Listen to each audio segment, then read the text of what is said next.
Welcome to Embryo Angling's Pump House Lake. I have managed to catch one of the beautiful commons that reside in here. The rod is back out on the money, and I tell you what, it is looking mega for another chance. Now, we all love a wicked trophy shot, you know, sharing a moment with your mates, but on the odd occasion, you're going to find yourself on your own and you may need to do some self-take photography. It may sound a bit daunting doing self-takes, but I'm going to run you through the step-by-step process that I do to give myself a good chance of a really nice photo.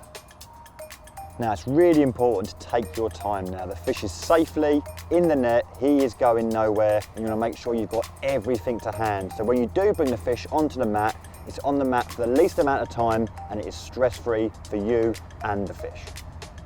Make sure your unhooking mat is in position and you've got fresh water to hand, not water that's been sat out on the bank getting rather hot from the sun. If we was to pour that water onto the fish, he's not going to enjoy that. So remember, fresh lake water. When picking the perfect spot to get your trophy shot, make sure that you're either in full light or in full shade. You don't want any dappled light.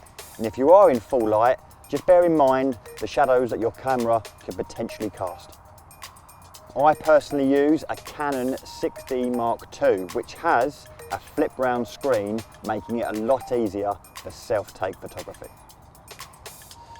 Now, there are many cameras on the market with a flip round screen and they all vary in price to suit your budget.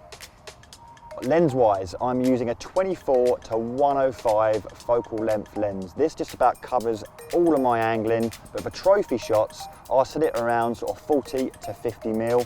If I was using a crop sensor camera, I'd have it set around the 30 to 40 mil.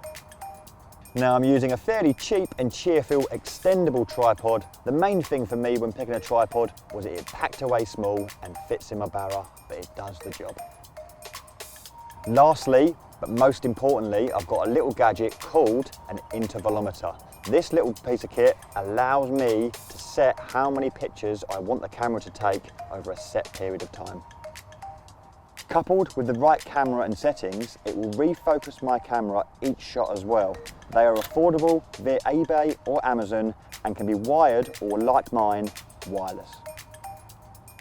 Firstly, I have the intervalometer set, so when I press the button, I've then got 15 seconds before the camera will start taking its first picture. I then have it set so it takes a picture every 3 seconds, so I can move along, look at the head, look at the tail, and look at the camera itself. I will repeat this several times just to make sure that I'm happy with the shots, lower the fish, and repeat the process on the other side. If the fish wants to play up on the mat, just press pause on the intervalometer and start the process again. Before removing the fish from the water, it's important to do a few test shots just to make sure you're happy with the framing and the lighting.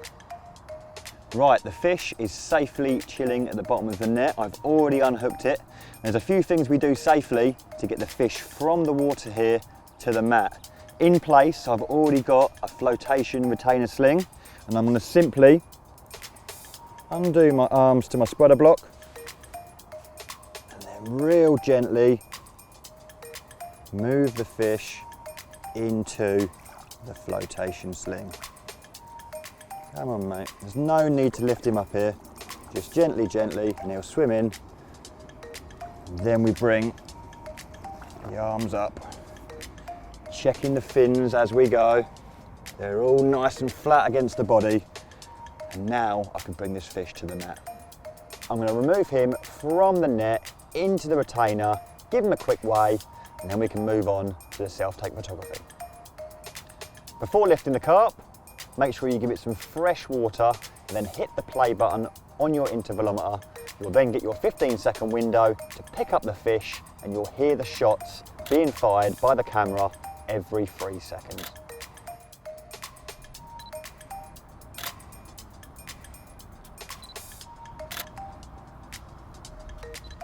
That's all my pictures done.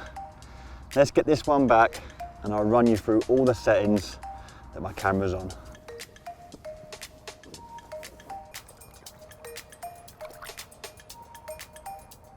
Now, settings. On the camera, I have mine set to AV mode. This is aperture priority and gives me the ability to change the F number. Now, lowest my camera will go with my particular lens is f4. If I was using a prime lens, I'd better go as low as f1.2 for instance. But the problem with shooting this low is the fish will be in focus, but your face will probably not be. So I'd stick around the sort of 3.2 to 3.5. This will give you a lovely pin sharp on the fish, your face will be in focus, and you'll have a nice soft background.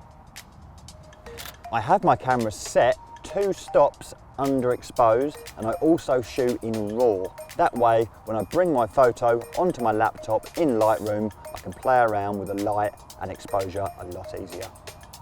Now, if you don't have access to Lightroom, you'd be better off shooting in JPEG. That way your phone will accept the pictures from the camera.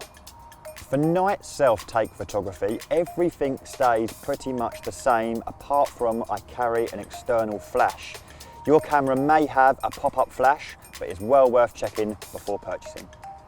All my kit is secured nice and tidy in one of our new large camera compact bags. Now there's 3 sizes in the range, small, medium and large. Keep your kit nice and safe, and they've been designed with carp anglers in mind.